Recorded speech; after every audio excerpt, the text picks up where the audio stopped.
Assalamualaikum dan salam sejahtera kepada bangsa mekanika. Hari ini kita nak bercerita tentang berita yang berlega-lega di dalam industri automotif ini apabila Proton dilucutkan taraf daripada 5 star menjadi 1 star saja, iaitu model Proton X90 2026. Banyak orang berbincang, banyak orang bercerita, banyak jugalah palatau-palatau dekat luar sana yang bagi teori dan juga ilmu-ilmu yang saya rasa merepek-repek dah jadinya netizen ni kan. Okey, jadi hari ni kami nak explain lah. Kami nak explain tentang bagaimana daripada 5 star boleh turun 1 star. Tentang bagaimana kalau nak ikut expander tu langsung tak ada apa pun, kenapa dia bintang dia lagi tinggi?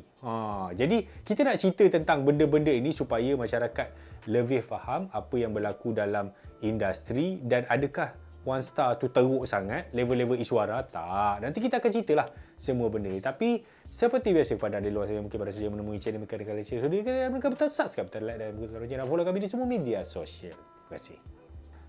Dalam melihat kemelut kritikan Proton X90 jatuh 1 bintang ni daripada 5 bintang, kita perlu melihat banyak sudut dan satu benda yang saya menarik untuk ulas ialah apabila orang membandingkan Mitsubishi Xpander 2 airbag dapat 4 star, bagaimana pula dengan Proton X90 6 airbag tapi dapat 1 star. Ini tidak adil. NCAP ni mesti Walaun Pro 2. Ini mesti pembatak brand. Dia bukan macam tu. Kita kadang-kadang kena guna sikit otak ni, ada Allah bagi, pakai semua, jangan pakai sikit je. Pakai semua tu untuk fikir. Bila kita dapat satu benda tu, kaji, dengar daripada orang yang betul. Dan saya pun tak nak salahkan ramai orang lah, sebab banyak orang memberi info yang salah. Jadi sebenarnya keselamatan ni bukan dinilai dari sudut bilangan airbag saja. Kalau expander tu, katalah dia 2 airbag kan. Lepas ni dia taruh 20 airbag, 200 airbag. Dia tetap 4 star je. Dia tak boleh naik dah. Itu bukan kerana airbag semata-mata. Ini salah faham yang paling besar sekali. Okay? Sebenarnya, NCAP, New Car Assessment Program ini adalah ujian pelanggaran keselamatan kereta yang ada di banyak negara. Kalau dekat Europe, dia ada Euro NCAP. Kalau dekat China, ada dia punya NCAP lah. Ada US ada NCAP, Australia ada NCAP, ASEAN pun dia ada NCAP dan Malaysia adalah leader dia. Jadi, protokol ataupun ciri-ciri ujian yang dijalankan pada setiap kenderaan itu berubah, di-upgrade. Dia tak adalah pakai protokol ujian yang sama daripada tahun 2000 sampai 2026. Jadi, perubahan-perubahan ini yang menjadikan kereta kita di atas jalan raya semakin lama, semakin selamat. Okey, memahami protokol ujian dulu. Maksudnya, 2010 dia uji macam ni. 2012 dia naik sikit tahap dia uji lebih susah. 2020 uji lagi susah. Dia macam peperiksaan lah. Ada UPSR, ada PMR, makin susah. SPM, masuk you kena kira CGPA, dia makin susah. Menjadikan apa? Orang makin cerdik. Kereta makin selamat. Jadi apa yang dinilai? Okey, kriteria penilaian Asian NCAP yang latest, okey? Dia uji banyak benda. Contoh, dia uji keselamatan penumpang dewasa, adult occupant protection. Jadi dia ujilah dalam tu dia guna patung apa semua. Tahap mana kecederaan tu dia akan ada skor dia. Skor dia akan menjadi bintang lah.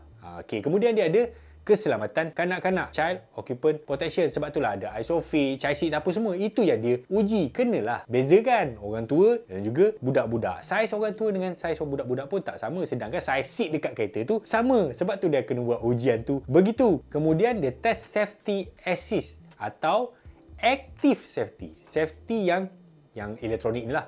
Maksudnya ADAS, Advanced Driving Assist System. Kemudian dia ada bagi nilai pada keselamatan pengguna jalan yang dikhususkan pada VRU, iaitu Vulnerable Road User. Ni apa benda pula ni? Okey, VRU ni adalah pengguna ataupun orang yang berada dekat jalan raya yang lebih terdedah kepada kecederaan atau kematian jika berlaku kemalangan berbanding pemandu kereta yang duduk dalam kereta, yang duduk dalam sangkar, dalam kokun. Siapa yang termasuk dalam VRU ni?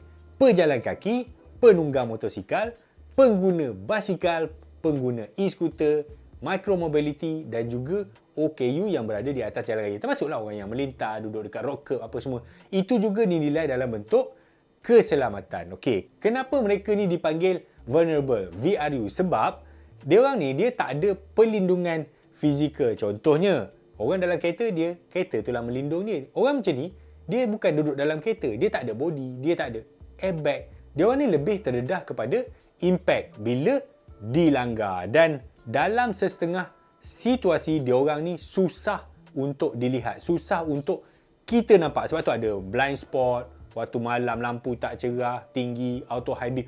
Semua benda tu mempunyai nilai dan skor dalam Asian NCAP. Okey, kita berbalik pada konflik yang orang komen pasal Xpander 4 star tadi. Okey, kenapa dia dapat 4 star? Sebab Mitsubishi Xpander ni, dia test berdasarkan model dikeluarkan pada 2016. Jadi, dia test model ini waktu itu protokol Asian NCAP pada 2016. Maksudnya, masa tu dia PMR lagi. Ujian dia tak susah sangat. Jadi, dia akan fokus pada benda yang ada pada masa itu. Ujian masa PMR, jadi dia struktur badan, dia test airbag, ESC, seatbelt reminder. Sedangkan pada ketika itu, ADAS ni belum wajib lagi. Dia tak ada lagi dalam protokol ujian. Sebab itu, walaupun ada cuma 2 airbag, dia masih boleh skor tinggi. Dan juga, kena ingat, akan ada persoalan. Tapi kan dia ada facelift apa semua. Nampak tak? Bila dia facelift, tapi dia tak ubah sebarang faktor keselamatan. Maksudnya, dia tak tambah, dia tak kurangkan. Jadi, ujian tu tetap menggunakan ujian 2016 tadi. So, dia kekal dengan 4 star. Faham atau tidak? Kalau tak faham, anda komen dekat bawah tu. Saya akan cuba untuk bagi explanation yang lebih mudah, lebih faham. Kalau anda tak faham juga, saya tak boleh buat apa. Nah, sekarang macam mana Proton X90 yang sebelum facelift tu dia boleh dapat 5 star? Sebab dia uji pada protokol yang lebih ketat pada masa itu. Dia dapat 5 star sebab dia ada ADAS. Sebab dia ada AEB, dia ada Lane Keep Assist, dia ada BSM Blind Spot Monitoring, dan juga ada RCTA. Benda-benda ni saja dah menjadikan dia 5 star. 5 star. 5 star. Macam mana pula 2026? Turun jadi 1 star. Sedangkan dia tak diuji pun. Oi, tak adil lah macam ni, kata walaupun Proton. Ini mesti orang Pro 2 lah yang bagi ni. Dia bukan macam tu. Again, gunalah otak kita 100% supaya kita boleh faham. Walaupun X90 tu tidak diuji, tetapi dalam Asian NCAP, dia panggil variant assessment atau penilaian semula. Macam mana dinilaikan kalau dia tak uji? Okay. Jadi walaupun tidak diuji, tapi Proton keluarkan facelift, kereta yang sama, features yang sama, struktur yang sama, tapi dia buang ADAS tu. NCAP boleh bagi rating tanpa perlu test. Tapi kan dia ada airbag. Yang ber-airbag tu passive. Passive safety tu tak berubah skor dia. Yang berubahnya adalah ADAS tadi. Skor yang telah dikurangkan. Disebabkan protokol baru yang bagi skor tinggi pada ADAS, menyebabkan keseluruhan point dia jadi rendah. Dia turun jadi 1 star. Nampak tak? Safety ni dia ada 2. Dia ada passive. Passive ni airbag, chassis, kerangka yang mana kukuh. Dia test tadi. Ini satu. Yang kedua ialah aktif. Aktif ni biasanya benda-benda elektronik yang kita tak nampak lah. Contohnya ABS, TCL, ETC, ADAS. Jadi bila benda ni tak ada, dia terpaksa dinilai semula. Sebab benda tu dah Proton sendiri yang bagi tahu dia tak ada benda ni. Jadi markah tu dah ditolak. Ibarat, okey, macam ni. Seorang menteri, masa pilihan raya dia kata dia ada degree, dia ada master, dia ada PhD apa semua kan. Pak, dia dah jadi menteri kan. Tiba-tiba dah jadi menteri dia kantoi kan. So kenapa? Jawatan dia tak dipotong pun kan. Politik biasa. Sepatutnya gaji dia lah kena potongan. Tapi gaji tak dipotong. Malaysia biasalah kan. So contoh dia macam tu lah. Daripada atas tu jadi ke bawah. Dalam kes X90 ni, kenapa dia boleh jadi jatuh sangat teruk begitu? Sebab ketiadaan ADAS langsung. Maksudnya skor untuk active safety tu saya tak pasti berapa, tapi rendah lah. Okay? Tiada ADAS bermaksud tiada sistem untuk mencegah kemalangan. Okay. AEB dengan sistem-sistem sensor ni memang sangat penting untuk mengelakkan, ingat tak saya sebut tadi, VRU. Ini yang diambil kira oleh protokol NCAP terbaru. Bila buang ADAS untuk kurangkan harga, markah safety tadi jatuh. Markah VRU, motor pedestrian semua tu, jatuh teruk dan result terus jadi 1 star. Inilah punca dia. So, adakah Asian NCAP ni kejam? Ini jenama kita kot. Bagilah peluang sikit, pejam mata lah sebelah. Tak boleh ke? Tak boleh tuan-tuan. Sebab bab keselamatan ni setiap negara ada protokol masing-masing dan ada kriteria masing-masing. Okey. Fokus baru Asian NCAP ni ialah apa dia? Okey, dia bukan setakat nak melindungi penumpang saja yang dalam kereta. Fokus dia adalah untuk melindungi orang di luar kereta tu. Maksudnya motosiklis, pedestrian, orang bawa basikal. Jadi kena faham NCAP dekat Asia tidak sama dekat Europe apa semua kan. Sebab dekat Asia ni memang banyak pengguna motosikal. So they have to berfikir untuk ke arah itu supaya jalan raya kita menjadi lebih selamat. Kena ingat yang mati banyak pengguna-pengguna motosikal. Jadi adakah Asian NCAP kejam? Anda boleh fikir balik semula. Jadi dia ada dua faktor iaitu perlindungan dan juga pencegahan. Okey? Protection, perlindungan. Perlindungan ni dalam kereta lah. Maksudnya airbag, struktur badan, safety. Jadi prevention, maksudnya pencegahan. Pencegahan dia itulah ADAS, AEB, blind spot, apa semua benda tu. Ini RCTA.